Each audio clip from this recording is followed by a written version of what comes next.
Hey there. I want to talk about something that's become increasingly relevant in my life, and I'm sure that it might be in yours too. And that is finding and navigating a career over the age of 50.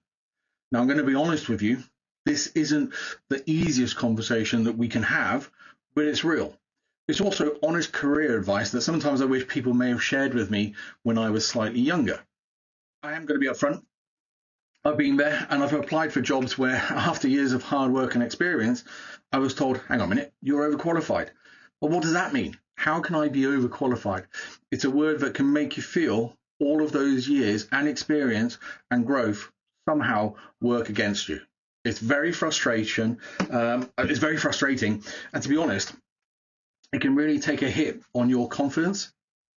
And then there's what I like to call the elephant in the room, ageism. I mean, let's pretend it doesn't exist. I have experienced it firsthand. Those awkward pauses during interviews when my age becomes more of a focus than my skills or qualifications. You can see it in their eyes. The unspoken concern that maybe you won't fit in with the younger team or that you're not as tech savvy. I'm not going to sugarcoat it. When I've gone through that, it stings. You leave knowing an interview, you just know that you're not going to get that job. You just know that when you sat there, they just look at you. Doesn't matter what I'm going to say. I'm just too old. There's no way they'll understand. And I think fitting in with a team is equally as true. They look at you as if say, there's no way that I can engage with people of a younger generation.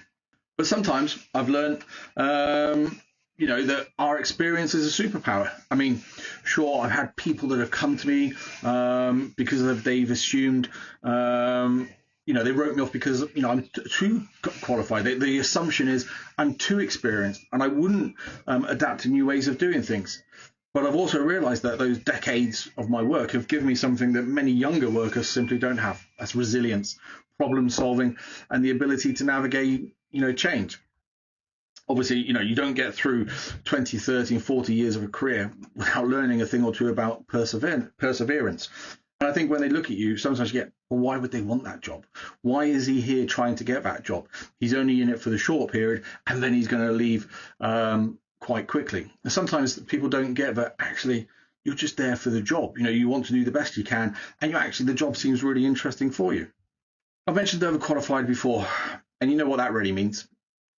It means you've got a depth of knowledge that the companies don't actually need.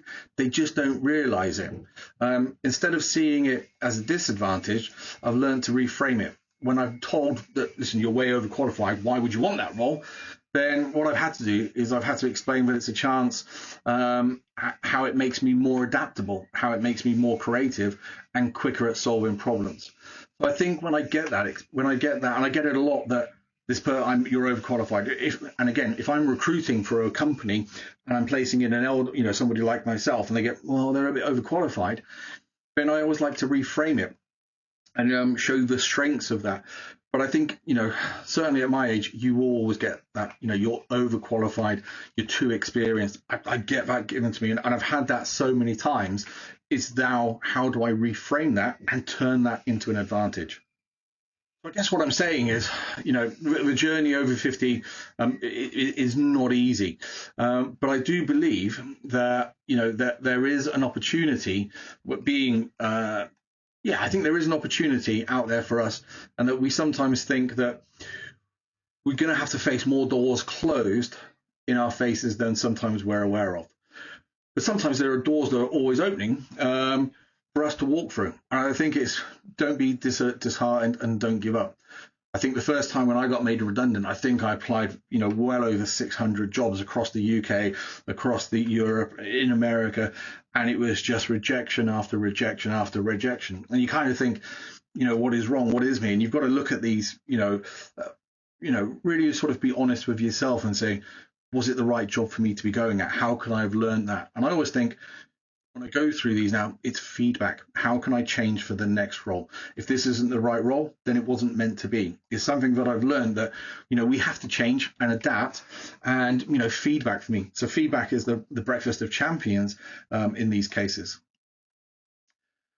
Again, leading on from that is, I think, don't be afraid to pivot. It's not too late to change careers or reinvent yourself. I've seen other people, like myself, start new businesses, as I have done, go freelance, or even shift into industries that they've never imagined.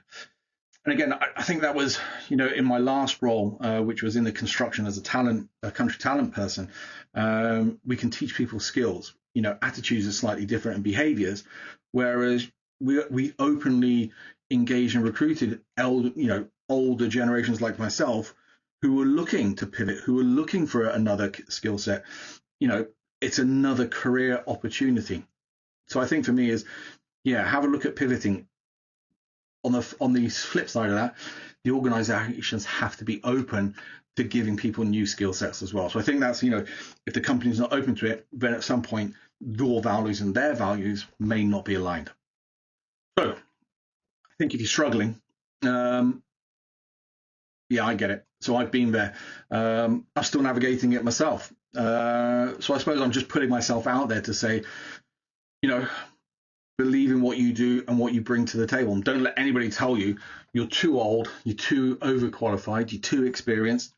You'll never be able to do that, because the right opportunity is out there. It just might take a little longer to get there, or you might need a little more help to get there as well. But my experience is, as long as you're persevering and you're doing the right things, you will get to where you need to go. Just don't give up. So I'm just putting some thoughts out there. Thanks for watching. If you feel that it resonated with you, feel free to share your own experiences in the comments. Remember, we've got a lot more to give, and don't let anybody tell you otherwise. Like, subscribe, and in the next sort of video series, we'll look at building some of the secrets that I've learned, or insiders or tips, or on what you can do to get yourself that interview, how to reframe and how to secure it. From my perspective, have been on the inside from that talent acquisition piece. So I'll see you on the other side.